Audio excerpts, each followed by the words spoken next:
When words become unclear, I shall focus with photographs. When images become inadequate, I shall be content with silence.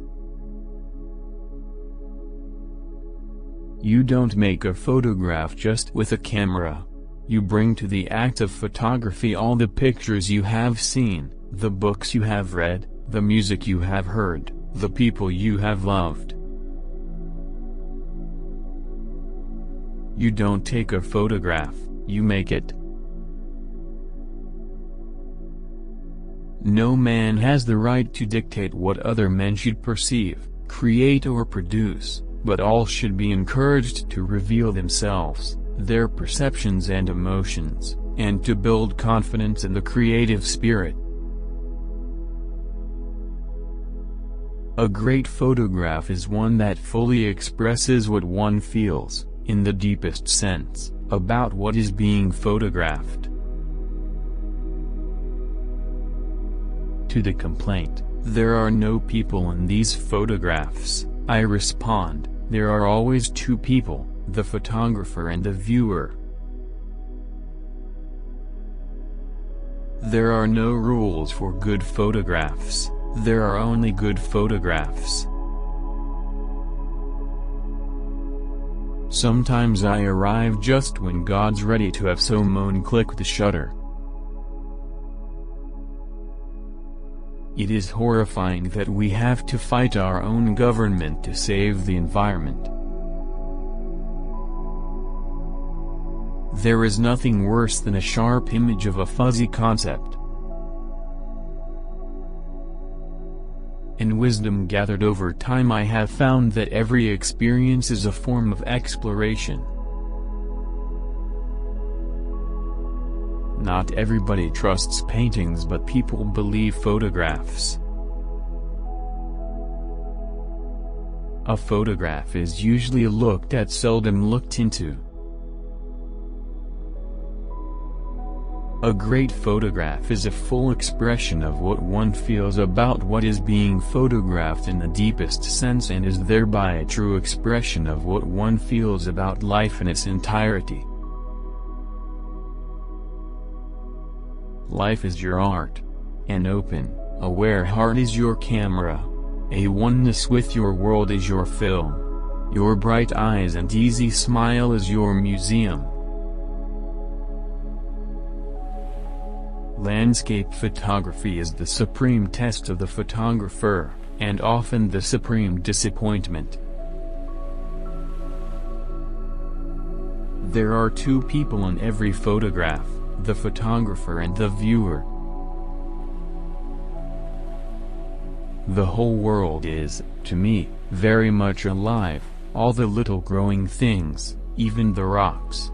I can't look at a swell bit of grass and earth, for instance, without feeling the essential life, the things going on, within them.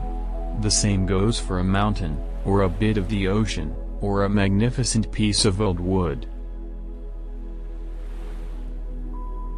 The single most important component of a camera is the 12 inches behind it. Yosemite Valley, to me, is always a sunrise, a glitter of green and golden wonder in a vast edifice of stone and space. I have often had a retrospective vision where everything in my past life seems to fall with significance into logical sequence. I don't know anybody who needs a critic to find out what art is. There are no forms in nature. Nature is a vast, chaotic collection of shapes. You as an artist create configurations out of chaos. You make a formal statement where there was none to begin with. All art is a combination of an external event and an internal event. I make a photograph to give you the equivalent of what I felt. Equivalent is still the best word. Both the grand and the intimate aspects of nature can be revealed in the expressive photograph. Both can stir enduring affirmations and discoveries, and can surely help the spectator in his search for identification with the vast world of natural beauty and wonder surrounding him. There are always two people in every picture, the photographer and the viewer. Sometimes I do get to places just when God's ready to have somebody click the shutter. Dodging and burning are steps to take care of mistakes God made in establishing tonal relationships. Every experience is a form of exploration. It is all very beautiful and magical here, a quality which cannot be described. You have to live it and breathe it, let the sun bake it into you. The skies and land are so enormous, and the detail so precise and exquisite that wherever you are isolated in a glowing world between the macro and the micro, where everything is sidewise under you and over you, and the clocks stopped long ago. With all art expression, when something is seen, it is a vivid experience, sudden, compelling, and inevitable. Wilderness, or wildness, is a mystique, a religion, an intense philosophy, a dream of ideal society. These are also mystique. We are not engaged in preserving so many acre-feet of water, so many board-feet of timber, so many billion tons of granite, so many profit possibilities and so many ways for those concerned with the material aspects of the world. Yet, we must accept the fact that human life, at least in the metabolic sense, depends upon the resources of the earth.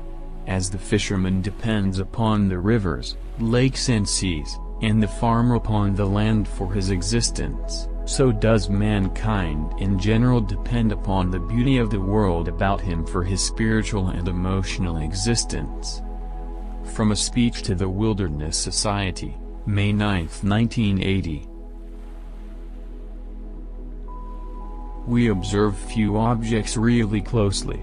As we walk on the earth, we observe the external events at 2 or 3 arms lengths.